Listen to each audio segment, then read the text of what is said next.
Oxford Readers Level 1 The Monkey's Paw by W. W. Jacobs. Chapter 1. It was cold and dark out in the road and the rain did not stop for a minute. But in the little living room of number 12 Castle Road it was nice and warm. Old Mr. White and his son Herbert played chess and Mrs. White sat and watched them. The old woman was happy because her husband and her son were good friends and they liked to be together. Herbert's a good son, she thought. We waited a long time for him and I was nearly 40 when he was born, but we are a happy family. And old Mrs. White smiled. It was true. Herbert was young and he laughed a lot, but his mother and his father laughed with him. They had not got much money, but they were a very happy little family. The two men did not talk because they played carefully. The room was quiet, but the noise of the rain was worse now and they could hear it on the windows. Suddenly old Mr. White looked up. "Listen to the rain," he said. "Yes, it's a bad night," Herbert answered. "It's not a good night to be out. But is your friend Tom Morris coming tonight?" "Yes, that's right. He's coming at about 7 o'clock," the old man said. "But perhaps this rain—" Mr. White did not finish because just then the young man heard a noise. "Listen," Herbert said. "There's someone at the door now." "I didn't hear a noise," his father answered, but he got up from his chair and went to open the front door. Mrs. White got up too and began to put things away. Mr. White said, come in, Tom. It's wonderful to see you again. What a bad night. Give me your coat and then come into the living room. It's nice and warm in there." The front door was open and in the living room Mrs. White and Herbert felt the cold. Then Mr. White came back into the living room with a big red-faced man. "This is Tom Morris," Mr. White told his wife and son. "We were friends when we were young. We worked together before Tom went to India. Tom, this is my wife and this is our son Herbert." "Pleased to meet you," Tom Morris said. "Pleased to meet you, Mr. Morris," Mrs. White answered. "Please come and sit down." "Yes, come on, Tom," Mr. White said. "Over here. It's nice and warm." "Thank you," the big man answered, and he sat down. "Let's have some whiskey," old Mr. White said. "You need something to warm you on a cold night." He got out a bottle of whiskey and the two old friends began to drink and talk. The little family listened with interest to this visitor from far away and he told them many strange stories. Chapter 2. After some time Tom Morris stopped talking and Mr. White said to his wife and son, "Tom was a soldier in India for 21 years. India is a wonderful country." "Yes," Herbert said. "I'd like to go there."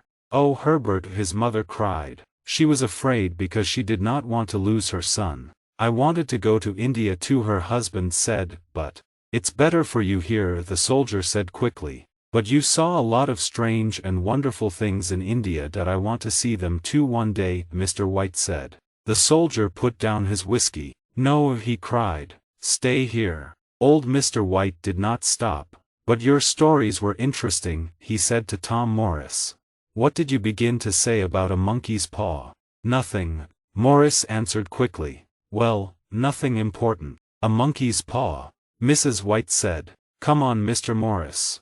Tell us about it," Herbert said. Morris took his whiskey in his hand, but suddenly he put it down again. Slowly he put his hand into the pocket of his coat and the White family watched him. "What is it? What is it?" Mrs. White cried. Morris said nothing. He took his hand out of his pocket. The White family watched carefully, and in the soldier's hand they saw something little and dirty. Mrs. White moved back afraid, but her son Herbert took it and looked at it carefully. "Well, what is it?" Mr. White asked his friend. "Look at it," the soldier answered. "It's a little paw, a monkey's paw." "A monkey's paw," Herbert said, and he laughed. "Why do you carry a monkey's paw in your pocket, Mr. Morris?" he asked the old soldier. "Well, you see," Morris said, "this monkey's paw is magic." Herbert laughed again, but the soldier said, "Don't laugh, boy. Remember, you're young. I'm old now and in India I saw many strange things." He stopped talking for a minute and then he said, "This monkey's paw can do strange and wonderful things. An old Indian gave the paw to one of my friends. My friend was a soldier too. This paw is magic because it can give 3 wishes to 3 people." "Wonderful," Herbert said. "But these 3 wishes don't bring happiness," the soldier said. "The old Indian wanted to teach us something, it's never good to want to change things. Well, did your friend have 3 wishes? Herbert asked the old soldier. Yes, Morris answered quietly. And his third and last wish was to die. Mr. and Mrs. White listened to the story and they felt afraid, but Herbert asked, and did he die? Yes, he did, Morris said. He had no family, so his things came to me when he died. The monkey's paw was with his things, but he told me about it before he died, Tom Morris finished quietly. What were his first 2 wishes then? Herbert asked. What did he ask for? I don't know. He didn't want to tell me, the soldier answered. For a minute or 2 everybody was quiet, but then Herbert said, And you, Mr. Morris, did you have 3 wishes? Yes, I did, Morris answered. I was young. I wanted many things, a fast car, money. Morris stopped for a minute and then he said with difficulty, my wife and my young son died in an accident in the car. Without them I didn't want the money, so in the end I wished to lose it. But it was too late. My wife and my child were dead. The room was very quiet. The White family looked at the unhappy face of the old soldier. Then Mr. White said, Why do you want the paw now? You don't need it. You can give it to someone. How can I give it to someone? The soldier said. The monkey's paw brings unhappiness with it. Well, give it to me, Mr. White said. Perhaps this time it. No, Tom Morris cried. You're my friend. I can't give it to you. Then after a minute he said, I can't give it to you, but of course you can take it from me. But remember, this monkey's paw brings unhappiness. Old Mr. White did not listen and he did not think. Quickly he put out his hand and he took the paw. Tom Morris looked unhappy, but Mr. White did not want to wait. What do I do now? He asked his friend. Yes, come on, Father Herbert said. Make a wish. And he laughed. The soldier said nothing and Mr. White asked him again, what do I do now?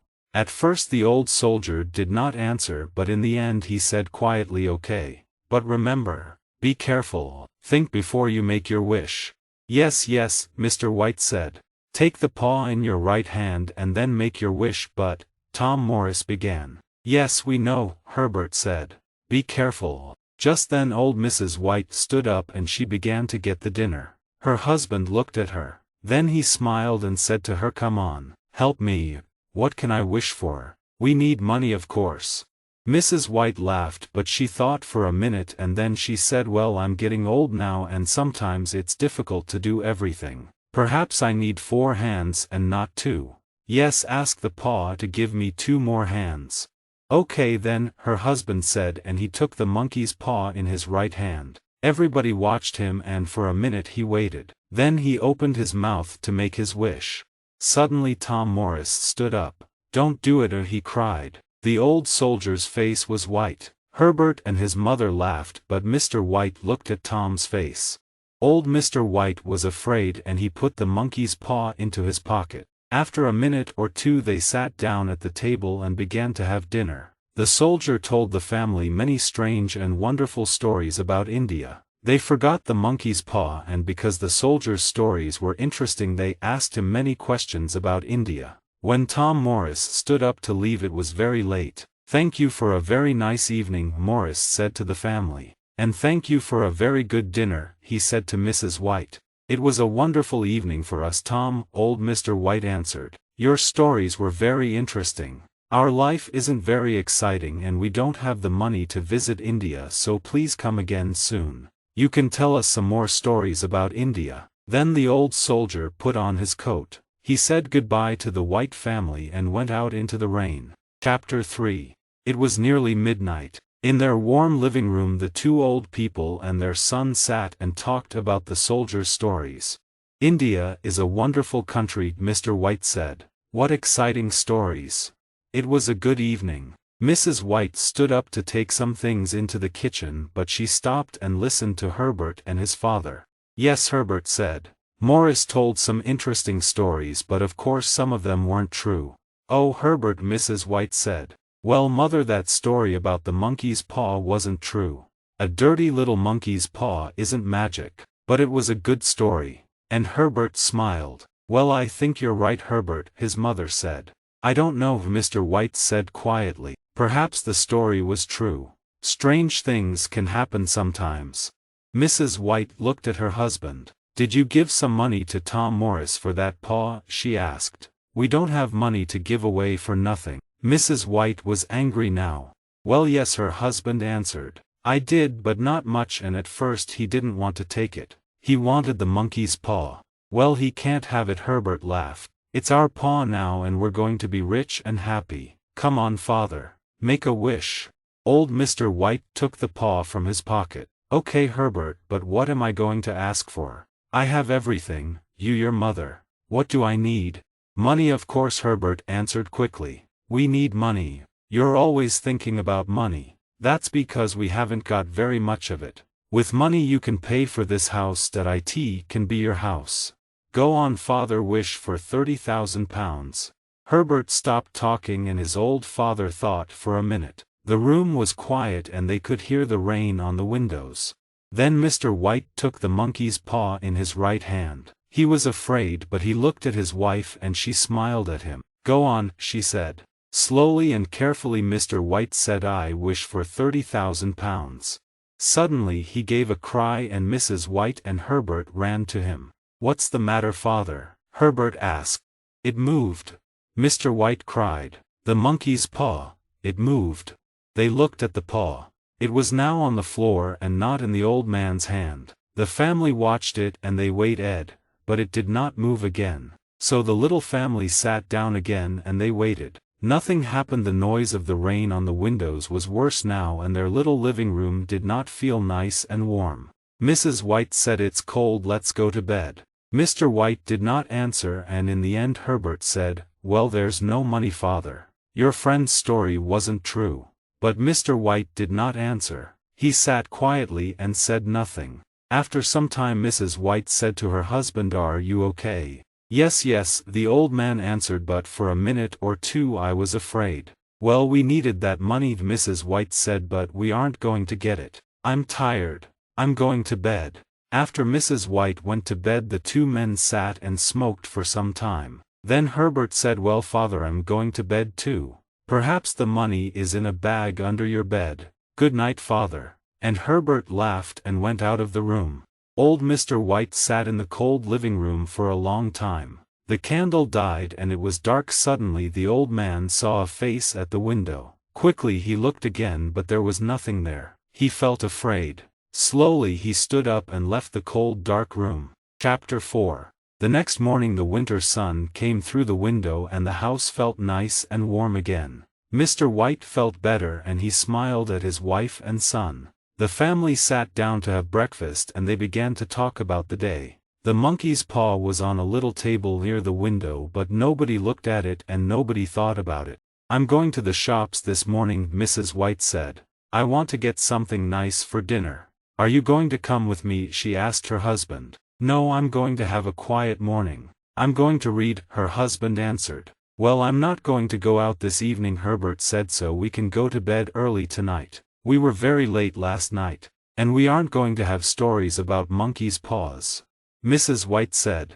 She was angry. "Why did we listen to your friend?" she asked her husband. "A monkey's paw can't give you things." She stopped, but the two men did not answer her. £30,000, she said quietly. "We needed that money." Just then Herbert looked at the clock and stood up. "I'm going to work," he said. "Perhaps the postman has got the money for you in a letter. Remember, I want some of it too." Herbert laughed and his mother laughed too. "Don't laugh, son," Mr. White said. "Tom Morris is an old friend and he thinks the story is true. Perhaps it is." "Well, leave some of the money for me," Herbert laughed again. His mother laughed too and she went to the door with him. "Goodbye, mother," Herbert said happily. "Get something nice for dinner this evening at the shops. I'm always hungry after a day at work." "I know you are," Mrs. White answered. Herbert left the house and walked quickly down the road. His mother stood at the door for some time and watched him. The winter sun was warm, but suddenly she felt very cold. Chapter 5. Slowly old Mrs. White went back into the house. Her husband looked up and saw something strange in her face. "What's the matter?" he asked. "Nothing," his wife answered, and she sat down to finish her breakfast. She began to think about Tom Morris again and suddenly she said to her husband, "Your friend drank a lot of whiskey last night." "A monkey's paw?" What a story. Mr. White did not answer her because just then the postman arrived. He brought 2 letters for them, but there was no money in them. After breakfast the 2 old people forgot about the money and the monkey's paw. Later in the day at about 1 o'clock Mr. and Mrs. White sat down to eat and then they began to talk about money again. They did not have very much money so they often needed to talk about it. That £30,000, Mrs. White said, we need it. But it didn't come this morning, her husband answered. Let's forget it. Then he said, but that thing moved. The monkey's paw moved in my hand. Tom's story was true. You drank a lot of whiskey last night. Perhaps the paw didn't move, Mrs. White answered. It moved. Mr. White cried angrily. At first his wife did not answer but then she said, well, Herbert laughed about it. Suddenly she stopped talking. She stood up and went over to the window. What's the matter? Her husband asked. There's a man in front of our house, Mrs. White answered. He's a stranger, very tall, and well dressed. He's looking at our house. Oh no, it's okay, he's going away. Come and sit down. Finish eating, Mr. White said. The old woman did not listen to her husband. He isn't going away, she went on. He's coming back. I don't know him, he's a stranger. Yes, he's very well dressed. Suddenly Mrs. White stopped. She was very excited. He's coming to the door. Perhaps he's bringing the money. And she ran out of the room to open the front door. The tall, well-dressed stranger stood there. For a minute he said nothing but then he began, good afternoon. I'm looking for Mr. and Mrs. White. Well, I'm Mrs. White, the old woman answered. What can I do for you? At first the stranger did not answer but then he said, Mrs. White, I'm from Ma and Megan's. Can I come in and talk to you? Ma and Megan's had a big factory and Herbert White worked there on the machinery. Yes, of course, Mrs. White answered. Please come in. The well-dressed stranger came into the little living room and Mr. White stood up. Are you Mr. White? The stranger began. Then he went on, I'm from Ma and Megan's.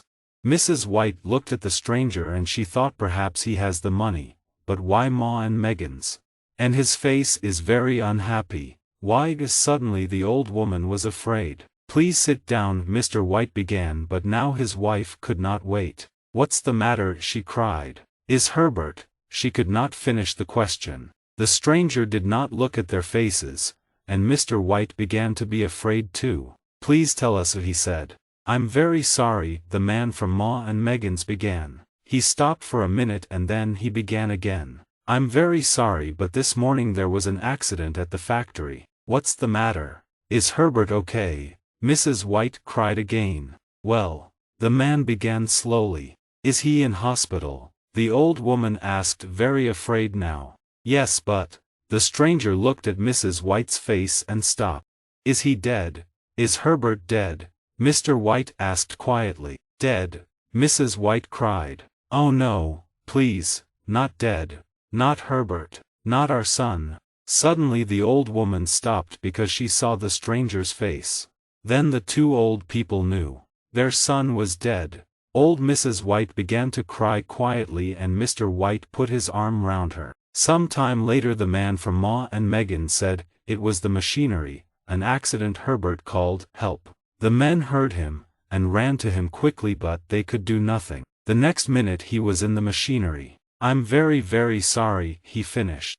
For a minute or two the room was quiet. At last Mrs. White said, our son, dead, we're never going to see him again. What are we going to do without him? Her husband said he was our son. We loved him. Then Mrs. White asked the stranger, can we see him? Can we see our son? Please take me to him. I want to see my son. But the stranger answered quickly, no, he said. It's better not to see him. They couldn't stop the machinery quickly. He was in there for a long time. And at first they couldn't get him out. He was. The man stopped. Then he said, don't go to see him. The stranger went over to the window because he did not want to see the faces of the 2 old people. He said nothing but he stood there for some time and he waited. Then he went back to the old people and began to talk again. There's one more thing, he said. Your son worked for Ma and Megan's for 6 years and he was a good worker. Now Ma and Megan's want to help you at this unhappy time. Again the stranger stopped. After a minute he began again. Ma and Megan's want to give you some money." Then he put something into Mr. White's hand. Old Mr. White did not look at the money in his hand. Slowly he stood up and looked at the stranger afraid. "How much?" Mr. White asked very quietly. He did not want to hear the answer. £30,000, the stranger said. Chapter 6. 3 days later in the big new cemetery 2 miles from their house the two old people said goodbye to their dead son. Then they went back to their dark old house. They did not want to live without Herbert, but they waited for something good to happen, something to help them. The days went by very slowly. Sometimes they did not talk because there was nothing to say without Herbert. And so the days felt very long. Then one night about a week later Mrs. White got out of bed because she could not sleep. She sat by the window and she watched and waited for her son. He did not come and she began to cry quietly. In the dark her husband heard her and he called, "Come back to bed. It's cold out there." "It's colder for my son," his wife answered. "He's out there in the cold cemetery." Mrs. White did not go back to bed, but Mr. White was old and tired and the bed was warm. So in the end he went to sleep again. Suddenly he heard a cry from his wife. "The paw," she cried. "The monkey's paw." She came back to the bed and stood there. "What is it? What's the matter?" Mr. White cried. He sat up in bed. "What's the matter?" he thought. "Why is she excited? What's she talking about?" He looked at his wife. Her face was very white in the dark. "I want it," she said quietly, "and you've got it. Give it to me, please." "What?" Mr. White asked. "The monkey's paw," Mrs. White said. "Where is it?"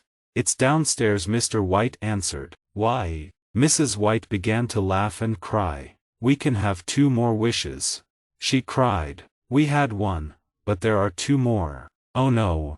Not again. Think, woman," Mr. White cried. But Mrs. White did not listen. "Quickly," she said, "go and get the paw. We're going to wish for our boy to come back to us." "No," Mr. White cried. "You're mad. Get it quickly." Mrs. White cried again. Mr. White said again, "Think, woman, think. Our boy was in the machinery for a long time. They didn't want to show him to us. Think. Do you want to see his body?" "Yes. He's my son. I'm not afraid of him," she answered. "You don't understand," Mr. White said sadly, but he went downstairs to look for the monkey's paw.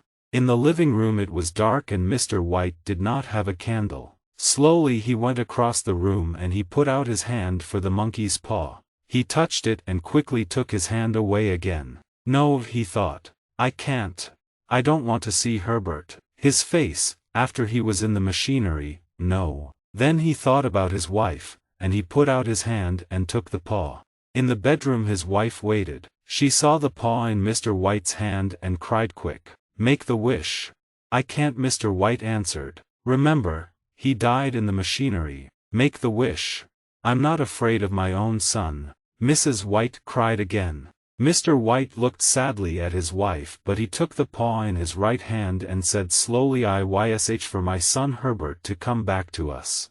Then he sat down in the nearest chair. But Mrs. White went over to the window and looked out into the road. She stayed there for a long time and she did not move. Nothing happened. The monkey's paw could not do it. "Thank God," Mr. White said, and he went back to bed. Soon Mrs. White went to bed too. Chapter 7. But they did not sleep. They waited and they listened. In the end Mr. White got up to get a candle because the dark made him more afraid. He began to go downstairs, but suddenly he heard a noise at the front door. He stopped and he listened. He could not move. Then the noise came again. This time he ran. He ran upstairs back into the bedroom and he closed the door behind him. But again the noise came. "What's that?" Mrs. White cried and she sat up in bed. "Nothing. Go to sleep again," her husband answered. But Mrs. White listened, and the noise came again. "It's Herbert. It's Herbert," she cried. "I'm going to open the door for him." And she got out of bed and ran to the door of the bedroom. Mr. White got there first and stopped her. "No," he cried. "Think." "But it's my boy. It's Herbert," she answered. "No. Don't go. Don't," her husband cried again. But Mrs. White did not listen to him. She opened the bedroom door and ran from the room. "I'm coming, Herbert. I'm coming, she called.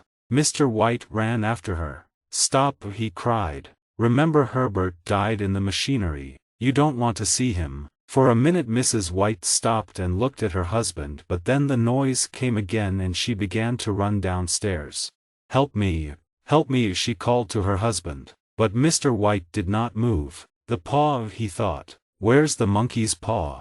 He ran back into the bedroom. Quick, he thought. Where is it? At first he could not find it in the dark. There it was. He had it. Just at that minute he heard his wife downstairs.